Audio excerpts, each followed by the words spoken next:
Donc un musée dédié à l'art, dédié à la marine, à la mer, et puis avec une exposition, vous parliez tout à l'heure de Sampé, justement, pas forcément en axe direct avec la mer, mais qui a un lien, ou en tout cas c'est aussi montrer l'art ou mettre l'art en avant. Voilà, voilà oui. D'abord, bon, il y a beaucoup d'artistes qui, même si ce ne sont pas des artistes, des peintres de la marine, ont à un moment donné de leur existence eu un lien avec la mer. Voilà. Donc il y a toujours quelque part chez un artiste des œuvres qui ont un lien avec la mer. Mais c'est pas le Jean-Jacques Sampé, contrairement à ce que nous avons fait avec l'exposition National Geographic, qui était dédiée aux océans et à la faune marine. Jean-Jacques Sampé, c'est pas le cas. À l'évidence, cette partie du musée, cette salle d'exposition temporaire, proposera des expositions qui sont des expositions d'œuvres d'artistes donc contemporains ou pas, et qui vont surtout faire vibrer le visiteur par l'émotion qu'il prodigue. Donc là, Jean-Jacques Sampé, cette espèce de visionnaire absolu du dessin, de dessinateur d'humour, mais d'humour aimable, c'est-à-dire que il nous fait rire, ou il nous fait quelquefois presque pleurer, mais toujours d'une façon sensible, sans méchanceté. Voilà. C'est plus difficile de faire de l'humour aimable que de l'humour acerbe. Vous voyez. Alors, ouvert depuis un mois, vous avez eu quelques visiteurs, mais on n'a pas eu encore de gros rush. On parle des scolaires, on parle du tout Bordeaux, qui va sans doute se déplacer et venir voir ce lieu magique. C'est important pour vous de transmettre aussi aux plus jeunes et aux moins jeunes, mais de léguer un peu ce que vous savez, de montrer ce que vous avez. C'est important de transmettre. Bien sûr, c'est capital. Je dis souvent que lorsqu'on présente à des enfants, lorsqu'ils viennent, alors j'ai l'exemple, puisque j'ouvre au public depuis un certain nombre d'années un certain nombre de lieux historiques dans la région, hein, que ce soit en Charente, le château de Villebois-la-Valette, en Gironde, le château de Villandreau, ou celui de Budos, ou le moulin de Porchère à côté de Saint-Seurin-sur-l'Île. Et nous recevons des scolaires, bien sûr, nous recevons des enfants, des classes. Il m'arrive d'y assister, d'être là, de voir comment ces jeunes appréhendent le lieu, et avec quelle joie ils ressortent de cette journée, de ces heures de visite, ou de cette journée. Quelquefois, ils passent des stages. Et je me dis que de cette journée, pour eux, il en restera toujours quelque chose dans un coin de leur tête, même si à un moment de l'adolescence, d'autres choses prennent le pas là-dessus, mais il restera toujours quelque chose. Et c'est très important d'arriver à montrer aux jeunes que il n'y a d'abord, surtout de nos jours, il n'y a pas que l'informatique. Aujourd'hui, n'importe quel gamin est le maître du monde sur son smartphone, voilà. Mais lorsqu'ils viennent dans un endroit comme celui-ci, comme ceux-ci, ils ont un autre aperçu, une autre vision des choses. Et pour le musée, c'est un petit peu la même chose, quoi. Bien sûr que on a déjà fait juste avant les vacances, pour l'exposition Sampé et pour l'exposition National Geographic, des visites de classe. Et ça, c'est merveilleux, parce qu'ils sortent de là, ils sont éblouis, ils ont envie d'abord de participer, de comprendre. Donc il y a des carnets qui leur sont proposés, et ils participent donc activement à l'exposition. Alors pour le parcours permanent, bien sûr, le parcours ayant ouvert fin juin, ça n'a pas encore été le cas, mais ça le sera, et nous avons d'ailleurs des échanges avec de nombreuses écoles pour pouvoir le faire dès la rentrée. Voilà. Alors vous disiez tout à l'heure que vous aviez fait des études de droit.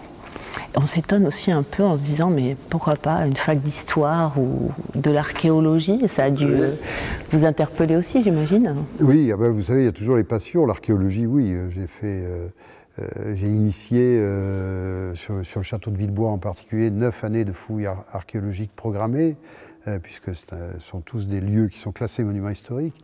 Mais je dis souvent que le droit mène à tout à condition d'en sortir. ça a été un peu mon cas, puisque ça m'a amené à faire d'autres choses que des professions juridiques.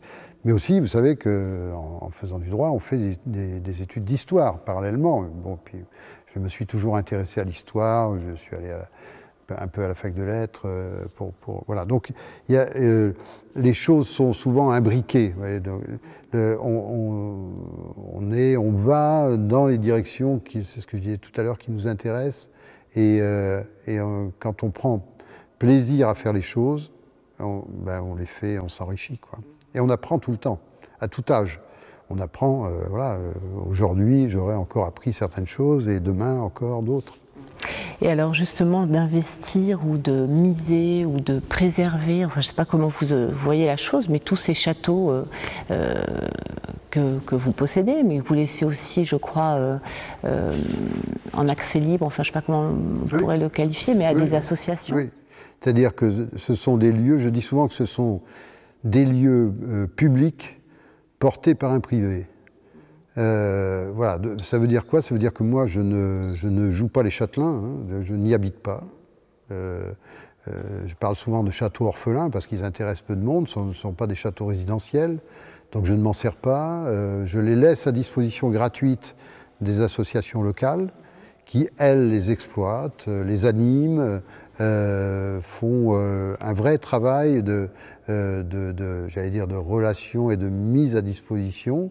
Ils encaissent bien sûr les entrées, voilà, ils mettent sur pied des festivités, voilà, quelquefois de grandes expositions, des festivals, voilà.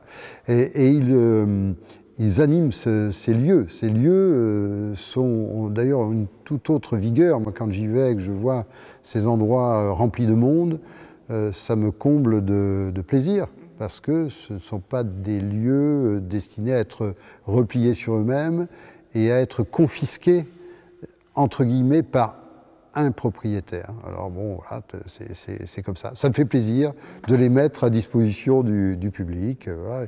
Il y en a un autre aussi, un petit peu différent, parce qu'il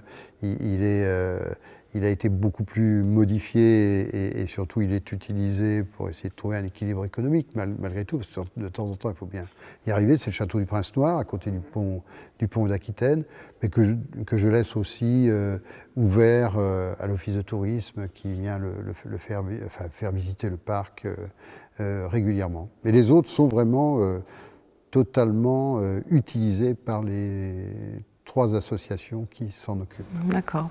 Et le choix, enfin, quel a été le déclic? Pourquoi Villandreau? Enfin, à chaque fois, c'est quelque chose qui vous relie à l'histoire ou c'est un coup de cœur personnel? Ce sont des coups de cœur. C'est-à-dire que Villebois-la-Valette, je raconte souvent que la première fois que je suis allé le voir, il apparaissait au détour d'une colline à quelques kilomètres de là. Mon pied s'est levé de l'accélérateur, j'ai dit nous sommes faits l'un pour l'autre. Vous voyez, donc c'est comme ça, ça ne se discute pas. Villandreau, c'est pareil, c'est le fruit du hasard. On me dit un jour, tiens, le château de Villandreau est à vendre. Quand on aime comment dirais-je, l'histoire, et en particulier l'histoire médiévale, mais pas que, mais on ne peut pas passer à côté de ce lieu incroyable construit par le premier pape d'Avignon, qui en plus est un des rares châteaux médiévaux français à être resté dans son jus sans modification depuis 700 ans.